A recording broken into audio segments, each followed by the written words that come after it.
Donald Trump वही इंसान है जिन्होंने मुसलमान कंट्रीज को बैन करने की कोशिश की थी कि मुसलमानों में से कोई ना आ सके। दुनिया की सबसे बड़ी खबर है, डोनाल्ड ट्रंप ने अमेरिका का इलेक्शन जीत लिया है और अपनी विक्ट्री डिक्लेयर कर दी है। अगर वो चाइना पे टैरिफ लगाना चाहते हैं तो ये आपके और मेरे लिए तो प्रॉब्लम की बात है। प्रधानमंत्री नरेंद्र मोदी ने ट्रंप को बधाई दी है। जीत के बाद ट्रंप को पीएम मोदी की बधाई। पीएम मोदी ने सोशल मीडिया साइट एक्स पर तस्वीरें भी शेयर की हैं। इस वक्त की बड़ी खबर, डोनाल्ड ट्रंप छींक भी मारेंगे तो असर तो पड़ेगा। तो क्या क्या असर पड़ेगा फिर? इंडिया बड़ा स्ट्रांग है और इंडिपेंडेंटली खड़ा हुआ है। जो भी आए इंडिया के जूते की नोक पे है। ये इंडिया का मौकिफ। तो आपको पता ही है कि ट्रंप ने तो अभी कुछ दिन पहले जो है वो मोदी साहब की बड़ी तारीफ की।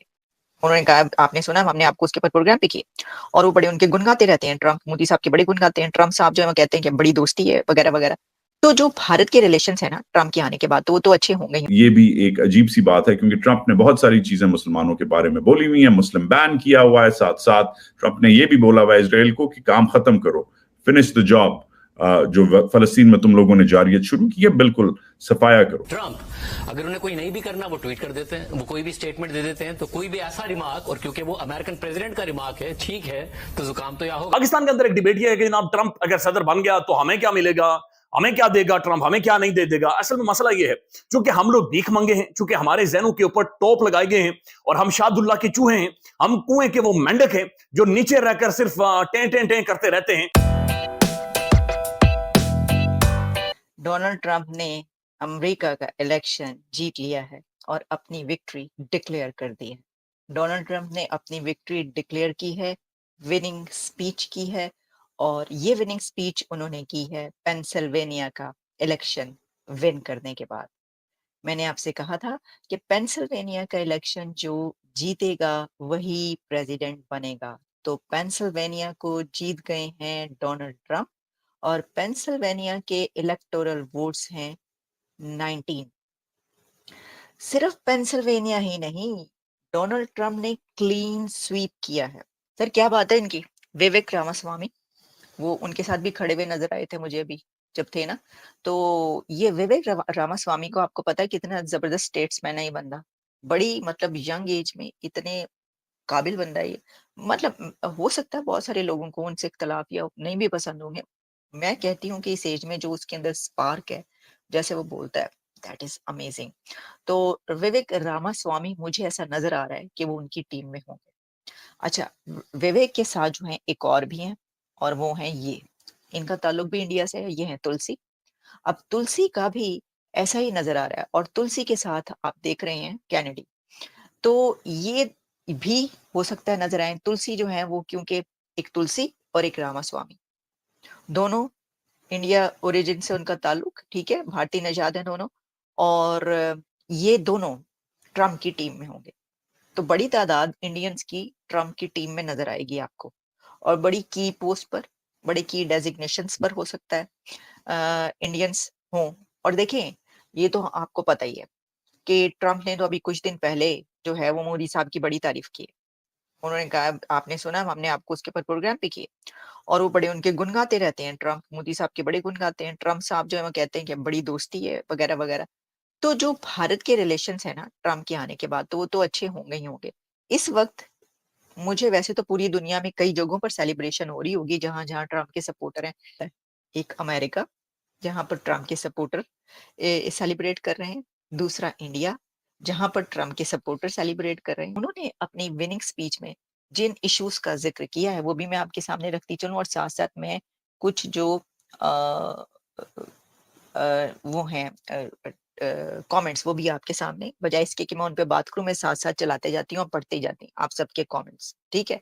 हमारा वर्ल्ड व्यू ही नहीं, हमें दुनिया की अंडरस्टैंडिंग ही नहीं है, हमें वर्ल्ड पॉलिटिक्स के अंदर अंडरस्टैंडिंग ही नहीं है, हमें दुनिया के अंदर जो बदलते हुए डायनामिक्स हैं हमें उनकी अंडरस्टैंडिंग ही नहीं है। ना हमें बताया गया है, ना हमें पढ़ाया जाता है, ना हमें समझाया जाता है, बल्कि हमें तो सिर्फ ये बताया जाता है कि ये 3-4 लोग हैं, ये स्टेट है, ये 3-4 लोग रियासत हैं। हमारा जज अपनी नौकरी के चक्रों में पड़ा रहता है, हमारा जज अपनी एक्सटेंशन के चक्रों में पड़ा रहता है, हमारे कुछ और है वो अपने मामला तो उन्होंने टोरे हुए होते हैं। हमारी पॉलिटिकल पार्टीज का अपना एक छोटा सा, एक नैरो सा इंटरेस्ट होता है। हमारे मीडिया चैनल्स का तो बिल्कुल एक इतना सा एक व्यू उनका होता है जो लाजमी वो दिखाते हैं या उनके ऊपर रिपोर्ट करते रहते हैं। लिहाजा पाकिस्तान के अंदर यानी ये, बल्कि जियो न्यूज भी ये रिपोर्ट कर रहा है, सफे मातम वहां पर बिछा हुआ और खबरें आ रही है, डोनाल्ड ट्रंप हमें क्या दे देगा, डोनाल्ड ट्रंप से हमें क्या मिल जाना है, डोनाल्ड ट्रंप से हमें क्या नहीं मिलना। दुनिया की पॉलिसी बदलेगी और दुनिया के डायनामिक्स बदलेंगे। अब सबका इंटरेस्ट ये है कि डोनाल्ड ट्रंप की पाकिस्तान को लेकर क्या पॉलिसी होगी। यहां पर जनाब पाकिस्तान का जो जियो टेलीविजन में देख रहा हूं, मुख्तलिफ साफी आकर कह रहे हैं इमरान खान अमेरिका से मदद करेगा, ट्रंप कोई मदद आकर लेगा। ये डोनाल्ड ट्रंप का पाकिस्तान को लेकर जीरो इंटरेस्ट है, जीरो इंटरेस्ट, क्योंकि हम अमेरिकन इंटरेस्ट को अब सर्व करने के काबिल ही नहीं रहे। यानी उनके कोई जंग होगी तो ठीक है, हमें वो चंद एक दमड़ी ऐसे करके फेंक देगा और हमारा इस्तेमाल करेगा। इसके अलावा ट्रंप का पाकिस्तान के अंदर कोई इंटरेस्ट नहीं है। लेकिन इमरान खान की वजह से हुआ क्या है, जो बैनुल अक़वामी पाकिस्तानी डायस्पोरा था, international Pakistani diaspora, overseas Pakistani थे, जिन्हें हमने वोटिंग राइट भी नहीं दिया हुआ, जिन्हें जो इधर प्लॉट लेते हैं तो हम कब्जा कर लेते हैं, जो इधर आते हैं तो हम लोग उन्हें लूटते हैं, हर सूरत में लूटते हैं, उन्हें डाके उन्हें मारे जाते हैं। या फिर मैंने कल एक इंटरव्यू किया है और रिजवान साहब है, वो अमेरिकन नेशनलिटी छोड़कर पाकिस्तान में आए। वो कहते हैं जनाब मैं इलेक्शन जीत रहा था, मुझे फोन किया गया कि जनाब साइड चेंज करें। मैंने साइड चेंज नहीं की। वो कहते हैं इलेक्शन मुझे हरवाया गया, उसके बाद मुझे गिरफ्तार करके रस्सा डाला गया। यानी वो कहते पीछे मेरे हाथ बांधकर रस्सा डालकर मुझे ऊपर लटकाया गया। ये हम ओवरसीज पाकिस्तानियों के साथ करते हैं। अब मैं जो जाती तौर पे समझता हूं कि जिसे कहेंगे ना आपके मोदी साहब ने ही डिटरमिन करना था, सच्ची बात तो ये है, ठीक है जी। उन्होंने ही डिटरमिन करना था कि इंडियंस ने किधर जाना है, उन्होंने ही डिटरमिन करना था इंडियंस ने किधर जाना है। सो ट्रम्प की सपोर्ट बेसिकली बढ़ी है। कहा जा रहा है कि जो राइट विंग ड्रिफ्ट है ये एक नई चीज़ नहीं है अमेरिकन इलेक्शंस के अंदर, लेकिन ये एक है तो सही है। So over the period of time ये जो 5.2 मिलियन वोटर्स हैं जो इंडियन अमेरिकन हैं, इनको कैटेगराइज करना भी आसान काम नहीं है ना, because they are Hindus, they are Muslims, they are Sikhs, they are Christians, and उनमें से और भी बहुत सारे हैं, कुछ इनमें से फर्स्ट जनरेशन है, ठीक है जी। और ज़्यादातर लोग जो बाहर जाते हैं, अमेरिका जाते हैं, वो नॉर्मली लिबरल ही होते हैं, दे आर नॉट कंजर्वेटिव। तो ये एक चीज़ें हैं। सो किस ग्रुप के लोगों का कितनी पॉलिटिकल अंडरस्टैंडिंग है, क्या ग्रुप है, इस बड़े सारे सवाल हैं। एंड देन आपकी बहुत सारी वो हैं, जैसे कि फॉर एग्जांपल मैं एक इंडियन अमेरिकन को जानता हूँ, जसदीप सिंह को, मैं उनको मिला हूँ भी कई दफ़ा अमेरिका में। He is Republican, he is Trump के सपोर्टर हैं। उनकी एक ऑर्गेनाइजेशन है सिक्स ऑफ अमेरिका, तो वो दे सपोर्ट ट्रम्प, वो ट्रम्प को बड़ा खुल खिला के सपोर्ट करते हैं, बल्कि अभी भी वो ट्रम्प को मिले हैं। So the point here is जो इंडियंस की मैं बात कर रहा हूँ, सो पॉइंट हियर इज़ कि इंडियंस का एक अपना है कि हमें शायद ट्रम्प को सपोर्ट करना चाहिए। दोज हु बिलीव कि अमेरिका को मज़ीद मजबूत होना चाहिए, अमेरिका कमज़ोर हो रहा है, बिकॉज कुछ लोगों का कहना यह है कि अमेरिका कमज़ोर हो रहा है under the Democrat, so we need to make America great. ये एक सॉर्ट ऑफ नेशनलिज्म की एक स्पिरिट है जो लोगों के अंदर जो है ना वो होती है, सो होनी भी। तो जो इसके अंदर ट्रम्प ने जिन चीजों का जिक्र किया, एक तो उन्होंने कहा कि हम अमेरिका को एक गोल्डन एरा होगा, उन्होंने कहा ये अमेरिका का गोल्डन एरा होगा और हम इकोनॉमी को जो है ना वो रिवाइव करेंगे और हम इस अमेरिका को make America great again, mega, जो कि उनका नारा रहा हमेशा से, वो स्लोगन उन्होंने कहा कि हम इसको जो है वो ये मेक अमेरिका ग्रेट अगेन बनाएंगे। अच्छा, फिर उसमें उन्होंने ये कहा कि हम अमेरिका के लिए जो जो भी उनका एजेंडा है उसके ऊपर उन्होंने बात की अपनी इस स्पीच में। अब देखें, ये तो अभी वो स्पीच करेंगे, ये तो समझिए उन्होंने बस वैसे ही कर दी आगे, ठीक है जी, कोई ऐसी बात नहीं है, लेकिन उन्होंने कहा कि चलें ठीक है, ओके कर देते हैं। अभी तो सही उन्होंने लंबी चौड़ी ठीक ठाक स्पीच करनी है। तो फाइन, जिन लोगों को एतराज हो रहा है ना, प्रॉब्लम हो रहा है उनकी स्पीच पे, आप लोग तैयार हो जाएं, कोई फायदा नहीं इस एतराज का, वो जो होना था हो चुका। फाइन, जो होना था हो चुका, हुन तुसी जो मर्जी कर लो। यहाँ पे तराने बज गए हैं, गाने बज गए हैं, ढोल धमाके बज गए हैं। और देखें मसलन आप लोग क्या कह रहे हैं, आप लोग ये कह रहे हैं जो नहीं मान रहा, या ये कह रहे हैं भाई अभी तो क्या मतलब, ये 267 और 224 के मुकाबले पर जो चंद स्टेट्स रह गई हैं, जिसमें हर स्टेट में डोनाल्ड ट्रंप 3 या 4 पॉइंट से आगे हैं, उसमें आप कह रहे हैं कि नहीं अभी कुछ देर में खबर आएगी कि कमला हैरिस जीत गई हैं। आपको लगता है अमेरिका में ऐसा हो सकता है? ऐसा नहीं होगा। यहाँ पे जान जून के कोई किसी को ना हरा सकता है और ना ही हराया जाता है और ना ये कोशिश करते हैं, ऐसा नहीं होता यहाँ पे। वो मैं देख रही थी कि जी पेंसिल्वेनिया में ऐसा हुआ कि कुछ देर के लिए जो कोई खराबी हुई किसी मशीन में जिसकी वजह से उनको वोटिंग रोकना पड़ी। तो मैंने देखा कि जी ट्विटर पे पाकिस्तान में ये लिखा जा रहा है, जर्नलिस्टों ने ही लिखा कि ये वहां पे जिस तरह आरटीएस बैठ गया था, तो उन्होंने कहा ये जो चंद घंटे आरटीएस बैठा हुआ है इसने ही सारा काम किया है। नो, यहाँ पर ऐसा नहीं। हाँ, देखिए ट्रम्प के जो एक और बात मैं आपको बता दूं sir, Trump took Pennsylvania, Trump took many big states, swing states, but Trump also took senate. Trump जितने हाउसेस और व्हाइट हाउस है सब ट्रम्प ले गए हैं। आपको पता है कि ये बड़ा क्रूशल मोमेंट, सबसे बड़ा जो मसला है ना वो ये है, व्हाइट हाउस में पहुंचना उनका इतना बड़ा मसला नहीं है, जो लोग उनको नहीं चाहते या नहीं पसंद करते, जो बाकी है ना सेनेट और वो ज्यादा बड़ा मसला है, क्योंकि जो फैसले हैं ना वो वहीं से होते हैं, जो पैसा है ना वो वहीं से आता है, ये बड़ा मसला है। पाकिस्तान में भी शायद खदशात थे कि ट्रंप जीत जाएंगे, अगरचे यकीन किसी को भी नहीं था।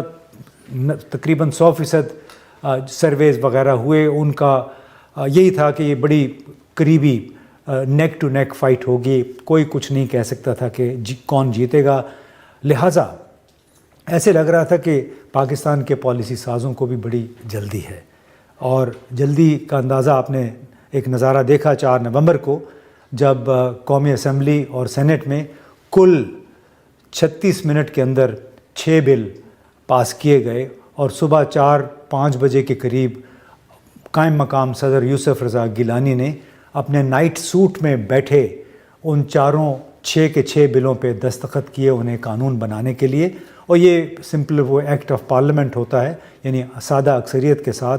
तो वो जो आधे घंटे के अंदर कानून साजी हुई, उससे अंदाज़ा हो रहा था कि इन्हें बड़ी जल्दी है कि ट्रंप के आने से पहले पहले ऐसे कानून बना लें कि जिसको आप बाद में बहाना बना सके कि हमने तो कानून साजी कर लिए, इमरान खान को हम छोड़ देते हैं, उनकी ज़मानत कर देते हैं, लेकिन बाकी हम कुछ नहीं कर सकते। एक सिक्योरिटी गार्ड जो चाइनीज को प्रोटेक्ट करने के लिए रखा गया था, उनसे उसके साथ 2 चाइनीज का झगड़ा हो गया। 2 चाइनीज का झगड़ा हुआ, उसने एक बंदूक निकाली और उसने गोलियां चला दी। यहाँ पर 2 चाइनीज को बड़ी जबरदस्त इंजरी हुई है, और इस टाइम पे वो लियाकत नेशनल हॉस्पिटल में वो अपनी ट्रीटमेंट ले रहे हैं। इंसिडेंट क्या हुआ, कुछ मतलब उनका इस्लाम पे कुछ झगड़ा वगड़ा हुआ, और चाइनीज ने जाके बोला कि भाई माओ जेडोंग सबसे बड़ा है, और बेसिकली इनको पाकिस्तानियों को भिखारी बुलाया उन्होंने। तो जैसे ही भिखारी बुलाया, इसने भैया सिक्योरिटी गार्ड ने वो निकाला, बंदूक निकाली और ढिचकियां करके 2 लोगों को ठोक दिया वहां पर। अब ऐसी जगह पे ठोका तो दोनों बच गए हैं, अभी थोड़ा सा इंजरी विंजरी हुई है इनको, लेकिन this is now the 3rd attack in this very year जब चाइनीज को टारगेट किसी ने किया था। ये कोई टीटीपी का इंसिडेंट नहीं है, ये कोई बीएलए का इंसिडेंट नहीं है, ये एक रेगुलर इंसिडेंट है जो पाकिस्तान के, अगर आपको समझ में आएगा कि जो लोग हैं उनको अभी चाइनीज की थोड़ी सी अकल आ रही है कि भैया ये तो हमारे जमीन के पैरों के नीचे से जमीन खींच के लेके चले जाएंगे यहाँ से। आई वंडर पाकिस्तानी इतने बेवकूफ है, उनको ये अभी तक नहीं समझ में आया था, क्योंकि ये जो जितने भी स्टेटमेंट्स ये लोग पाकिस्तानी गवर्नमेंट देती थी कि साहब आसमान से ऊंचा, समुद्र से गहरा, स्टील से भारी और शहद से मीठी, और पता नहीं क्या क्या चीजें बोलते थे। अगर आपको याद हो कि 2-4 दिन पहले चाइनीज मिनिस्टर ने काफी गाली वाली निकाली थी पाकिस्तानियों को, आई मीन गाली मतलब इन द सेंस काफी डांट मारी थी। इन्होंने बोला था कि साहब क्या है, आप लोग इतना, हम लोग आपके पास इतनी इन्वेस्टमेंट करी है, आप लोगों के साथ इतना सब कुछ करने की कोशिश करते हैं, लेकिन आपने फिर भी हमारी सुरक्षा के लिए कुछ भी नहीं करा। यहाँ पर काफी ओपनली रेप्रिमांड किया था, और ये दूसरी बारी किसी एक चाइनीज लीडर ने आके इनको रेप्रिमांड करा। पिछली बारी डेप्यूटी प्राइम मिनिस्टर ने लाहौर में बिल्लो रानी के सामने सुनाया था, इस बारी अभी यहाँ पर बड़ा क्लियरली बोला है, to which by the way the Pakistani foreign office responded and said ये बहुत ही गलत चीज है कि आप पब्लिक में ऐसी चीजें बोल रहे हो, ये हमारी रिलेशनशिप को खराब करने की बात है, और ये सब चीजें उन्होंने बोली। ये एक ऐसी कंट्री को बोली जहां से उनका 70% डेट तक उनका है, और जितने भी उनके जर्नैलों के पेट में भरा है चाइनीज ने, it's not even funny about it, it's not even funny. तब से सदारती इंतखाबात जो है वो उसका ना बजा था ढोल। अमेरिका में तो अपने वक्त पर इंतखाबात होते हैं, तो तब से तहरीक इंसाफ वाले आस उम्मीद पर बैठे हुए थे कि जी ट्रंप आएंगे और इमरान खान को रिहा करवाएंगे। मुझे अच्छी तरह याद है कि हमारे एक दोस्त हैं, वो कहते थे कि जी ये नवंबर दिसंबर से ज़्यादा आगे हुकूमत नहीं जाएगी। अभी जस्टिस मंसूर अली शाह साहब का फैसला नहीं आया था, मखसूस नशिस्तों वाला, वो 8 रुकनी जो अक्सरियती फैसला था फुल कोर्ट का, वो भी नहीं आया था। मखसूस नशिस्तें तहरीक इंसाफ को नहीं मिली थी। अभी इमरान खान साहब ने यह कहना शुरू नहीं किया था कि मंसूर अली शाह साहब चीफ जस्टिस बनेंगे और अक्टूबर के बाद ये हुकूमत ख़त्म हो जाएगी, वो 4 हल्के खोलेंगे और हुकूमत ख़त्म हो जाएगी। उससे बहुत पहले अभी इंतखाबात हुए थे, अभी हुकूमत नहीं उस तरह अपना बनी थी, अभी काबीना बनने के मराहल थे, यानी ये मैं बात कर रहा हूँ फरवरी मार्च। तो उस वक्त कहा गया था, हमें बताया जाता था कि ये 15-16 माह से ज़्यादा हुकूमत नहीं चलेगी, दोबारा इंतखाबात होंगे। भाई क्यों होंगे दोबारा इंतखाबात? क्योंकि अमेरिका में ट्रंप वापस आ रहे हैं।